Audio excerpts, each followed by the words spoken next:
Hello everyone, मैं अनीता ठाकुर और आज हम लोग पढ़ने वाले हैं the rise of the Chinese economy के बारे में, जो हमारे चैप्टर 4 ऑफ पॉलिटिकल साइंस के अंदर इसमें बताया गया है कि किस तरह से चाइना की इकोनॉमी जो थी वो ग्रो हुई, किस तरह से उसने एक अल्टरनेटिव सेंटर वो बन गया पूरे वर्ल्ड का, जिससे कि पूरे वर्ल्ड को वो कंट्रोल कर रहा था डायरेक्टली और इनडायरेक्टली।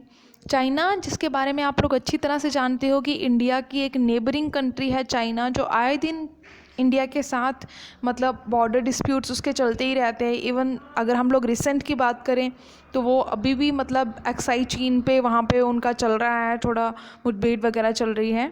ठीक है, तो उसके बाद अगर हम लोग बात करें कुछ चाइनीज़ इकोनॉमी की, तो चाइनीज़ इकोनॉमी जो थी वो इतनी सक्सेसफुल नहीं थी पहले। चाइना ने कहा कि अब हम लोगों को पूरा पता है कि पूरा वर्ल्ड जो है इस टाइम पर वो अलग अलग नेशंस जो हैं वो बहुत ज़्यादा पावरफुल बनने की कोशिश कर रहे हैं। सो हम लोगों को भी कुछ ऐसे मतलब टूल्स एंड टेक्निक्स यूज़ करने होंगे जिससे हम लोग भी पूरे वर्ल्ड पे कंट्रोल कर सकें। चाइना की इकोनॉमिक सक्सेस जो थी वो कब के बाद देखने को मिली? 1978 के बाद देखने को मिली, जब उन्होंने खुद को राइज़ करना स्टार्ट किया। चाइना की इकोनॉमी जो थी वो बहुत तेज़ी से ग्रो हो रही थी जब उन्होंने अपने इकोनॉमिक सिस्टम में कुछ इम्प्रूवमेंट्स करने की कोशिश करी, कुछ रिफॉर्म्स करने की मतलब रिफॉर्म्स करना स्टार्ट किया। उसके बाद हम लोगों ने देखा कि उनके जो भी प्रोजेक्ट्स बनाए जा रहे हैं, जो भी प्लान्स बनाए जा रहे हैं, उसके अकॉर्डिंगली ये देखा जा रहा है कि 2040 तक जो वर्ल्ड की लार्जेस्ट इकोनॉमी है यूएस की, चाइना उसको 2040 तक क्रॉस कर जाएगा। ठीक है, मतलब उससे भी ग्रो हो जाएगा। अगर इसी तरह के वायरसेस को छोड़ता रहा तो ऑब्वियसली वो तो ग्रो हो ही जाएगा। ठीक है, जैसे कोविड-19 को उसने स्प्रेड किया all over the world. Then उसके बाद यहाँ पे बताया गया है कि इसकी इकोनॉमिक इंटीग्रेशन जो है उसने बहुत सारे नेशन से हेल्प ली है, स्पेशली ईस्ट एशियन ग्रोथ जो है उन्होंने बहुत ज़्यादा मतलब एक वे प्रोवाइड करा है चाइना को, ताकि वो अपनी इकोनॉमी को क्या कर सकें, ग्रो कर सकें। और बहुत सारे ऐसे इनॉर्मस मतलब न्यूमरस हमारे पास इन्फ्लुएंसेस हैं जो रीजनल बेसिस हैं, जो मतलब बहुत ज़्यादा हेल्प प्रोवाइड कर रहे हैं, बहुत ज़्यादा वेज प्रोवाइड कर रहे हैं चाइना को उसकी इकोनॉमी ग्रो करने में। ठीक है, और चाइना की इकोनॉमी को सबसे ज़्यादा स्ट्रेंथ मिल रही है किसकी वजह से? कुछ फैक्टर्स हैं, जैसे पॉपुलेशन, ठीक है, लैंड मास क्या है वहाँ का, रिसोर्सेज वहाँ पर अवेलेबल हैं, रीजनल लोकेशन क्या है वहाँ की लोकेशन, ठीक है, पॉलिटिकल इन्फ्लुएंस कैसा है, और बहुत सारी ऐसी चीज़ें हैं जो मतलब उसकी चाइनीज़ इकोनॉमी को ग्रो करने में बहुत ही इम्पोर्टेंट या सिग्निफिकेंट रोल जो है वो प्ले करते हैं। जैसे ही पीपल्स रिपब्लिक ऑफ चाइना जो कि 1948 में मतलब इमर्ज हुई, उसके बाद देखा गया जो कम्युनिस्ट रेवोल्यूशन चल रही थी, कम्युनिस्ट रेवोल्यूशन मतलब क्लासलेस सोसाइटी आप लोग बोल सकते हो, सोशलिस्ट रजीम जो चल रही थी किसकी लीडरशिप में? मियो के लीडरशिप में चल रही थी। उस टाइम पर जो भी इकोनॉमिक सिस्टम था वो बेस्ड था टोटली सोवियत मॉडल, मतलब सोशलिज्म बेस्ड, जहाँ पर प्राइवेट ओनरशिप बिल्कुल भी नहीं होती है, जितना भी प्रॉफिट होगा वो इक्वली सोसाइटी में शेयर किया जाएगा। ठीक है, और कहीं ना कहीं ये जो कम्युनिस्ट चाइना था that was economically backward at that time. उस टाइम पर जब कम्युनिस्ट रजीम चल रही थी चाइना में, उस टाइम पर वो इकोनॉमिकली बहुत ज़्यादा वीक हो चुका था। अब उसने सोचा कि मुझे क्या करना होगा, मुझे कैपिटलिस्ट वर्ल्ड के साथ कुछ ऐसे लिंक्स क्रिएट करने होंगे जिससे कि मैं वर्ल्ड की एक लार्जेस्ट इकोनॉमिक सेक्टर को इस्टेब्लिश कर सकूं। अब उसके पास इतनी चॉइस तो थी नहीं, क्योंकि उसके पास जो भी रिसोर्सेज थे वो ऑलरेडी कंज्यूम कर चुका था, और उसके पास कोई इतना ज़्यादा टाइम पीरियड भी नहीं था कि वो उन रिसोर्सेज को रीन्यू कर पाता। अब उसने कहा कि मुझे क्या करना होगा, यूएसएसआर मतलब सोवियत यूनियन से मुझे एड एंड एडवाइस लेनी होगी, उनसे सलाह मशवरा लेना होगा, ताकि मैं अपनी ये जो मेरा सिस्टम है, कम्युनिस्ट रजीम जो चल रही है, कम्युनिस्ट सिस्टम जो चल रहा है, उस सिस्टम को किस तरह से डेवलप करूं, किस तरह से state owned heavy industry sector को इस्टेब्लिश करूं, जिससे मैं कैपिटल को, पैसे को ज़्यादा से ज़्यादा इकट्ठा कर सकूं।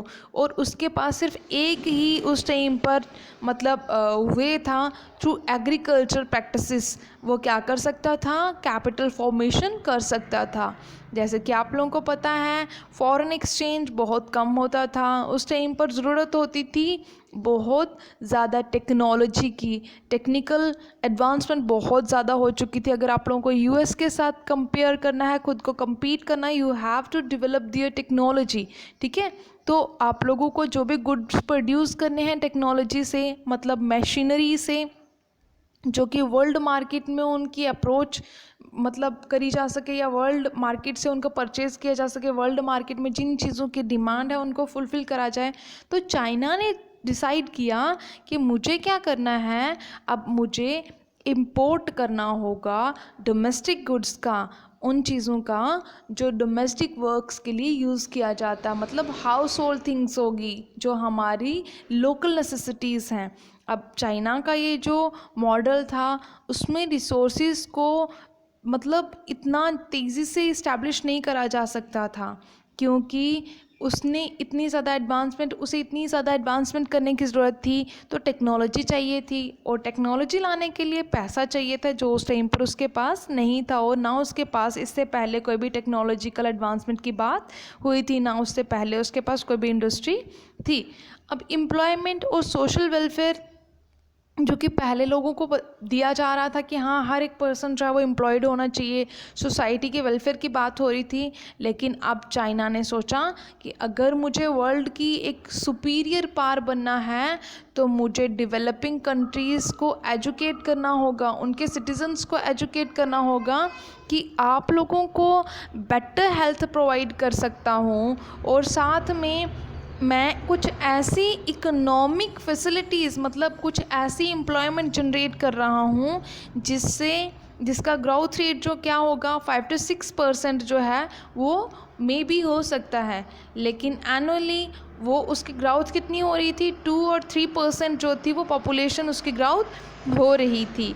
इसका मतलब क्या हुआ कि इकोनॉमिक ग्रोथ जो थी वो इनसफिशेंट थी, जो पॉपुलेशन बढ़ रही थी उनकी डिमांड्स को फुलफ़िल नहीं कर सकती थी, क्योंकि एग्रीकल्चर प्रोडक्शन जो थी वो बिल्कुल भी ना के बराबर थी, वो इतनी ज़्यादा सफिशेंट नहीं थी जो लोगों का पेट पाल सके, ठीक है।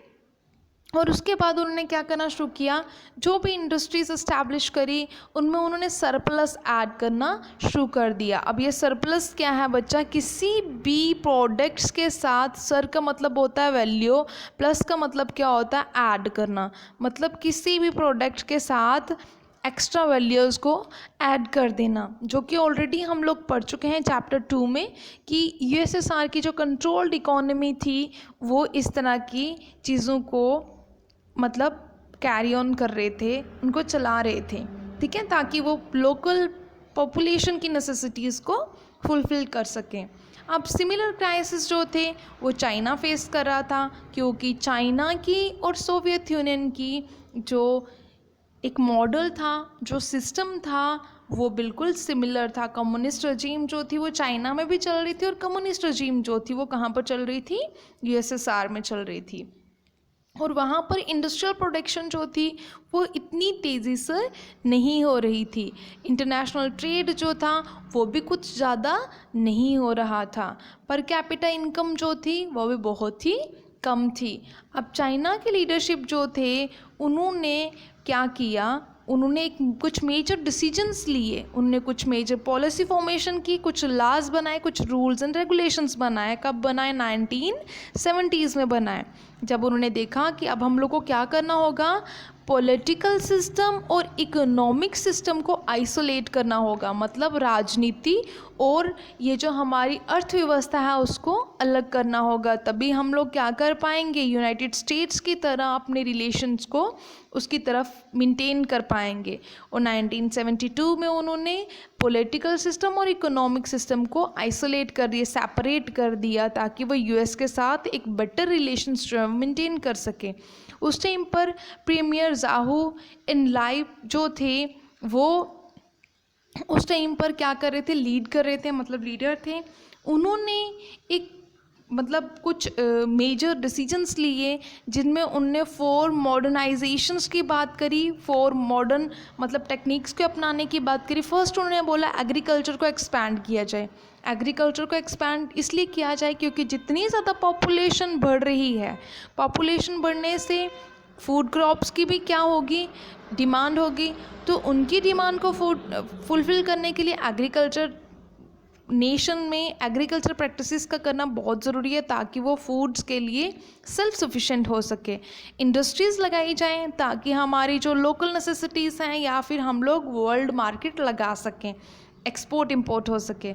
साइंस और टेक्नोलॉजी, इंडस्ट्रीज़ तभी लगेंगी जब हम लोग साइंस मतलब मशीनरी यूज़ करेंगे, टेक्नोलॉजिकल इरा हर एक चीज़ जो है वो मशीनरी से करेंगे। और मिलिट्री को एक्सपैंड करने की बात करेंगे 1973 में, ठीक है। और 1978 में उस टाइम पर लीडर थे डिंग जियोपिंग जो थे, वो कौन थे, लीडर थे। उन्होंने एक ओपन डोर पॉलिसी अनाउंस करी। उन्होंने कहा कि हम लोगों को इकोनॉमिक रिफॉर्म्स करने होंगे चाइना में, तभी हम लोग एक डेवलप सिस्टम जो है उसको इस्टेब्लिश कर सकते हैं। अब ये जो पॉलिसी थी उसमें बहुत ज़्यादा प्रोडक्टिविटी को जनरेट करना था, बहुत ज़्यादा इन्वेस्टमेंट्स करनी थी, पैसा बहुत ज़्यादा लगाना था क्योंकि टेक्नोलॉजी को दूसरे देशों से लाना था, ठीक है। आई होप आप लोगों को समझ में आया होगा। नेक्स्ट हम इसी को कंटिन्यू करेंगे। Thanks for listening and may God bless you all.